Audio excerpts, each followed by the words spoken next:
Hello YouTube, today I want to talk about the archetypes and the collective unconscious, specifically what archetypes are and what the collective unconscious is. So we're going to focus only on the beginning of Carl Jung's book. So let's read. Psychic existence can be recognized only by the presence of contents that are capable of consciousness. We can therefore speak of an unconscious only insofar as we are able to demonstrate its contents. The contents of the personal unconscious are chiefly the feeling-toned complexes, as they are called. They constitute the personal and private side of psychic life. The contents of the collective unconscious, on the other hand, are known as archetypes. So what are archetypes?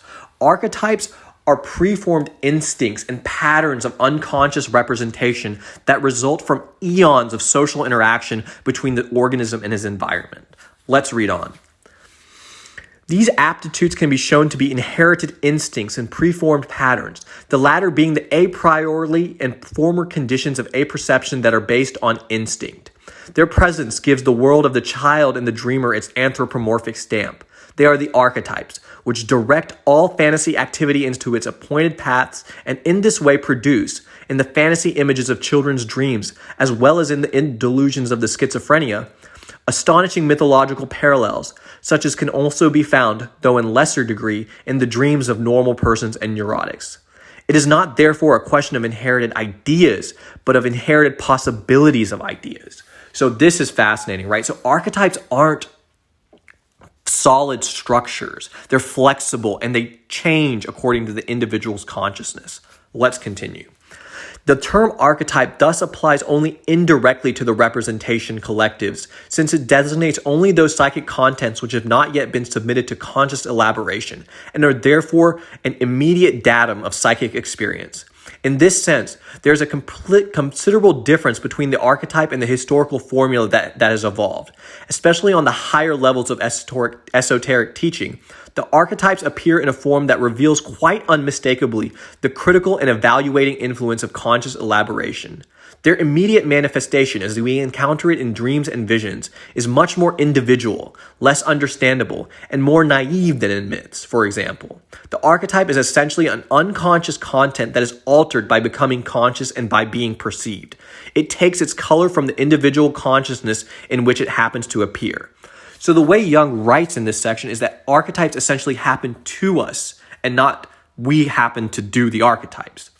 Let's continue. Our intellect has achieved the most tremendous things, but in the meantime, our spiritual dwelling has fallen into disrepair. And what Jung is saying here, I'll let you read it yourself, is that despite science has this materialist assumption that tends to flatten all of the dimensions of reality to its materialistic form. What Jung is saying is that the revealed religions of history, Hinduism, Buddhism, Christianity, Islam, they have a spirit within them, an unconscious power to them that derives from their alignment with the archetypes and the collective unconscious. So you can read at the end of this section where Jung says essentially, in the end, we dig up the wisdom of all ages and peoples, only to find that everything most dear and precious to us has already been said in the most superb language. Ancient teachings like the Gita and the Bible, they're fascinating forms of the collective unconscious expressing itself through individuals or groups of individuals. And now Jung in this passage predicts the popularity of Eastern religion in Western culture today. Like the fact that yoga is everywhere and meditation is everywhere.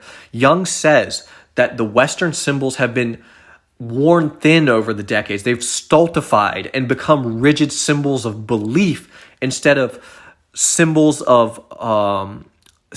that are more unconsciously driven and lead to philosophical flights of fancy, as he says.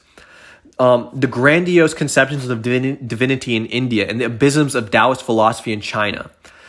These philosophies, these Eastern philosophies have gripped the Western man and has given him much to think about in regards to what humanity is and what the unifying tendency of reality essentially is. So I would recommend that you go check out my Edward Edinger video for a more simple examination of that concept. Thank you so much.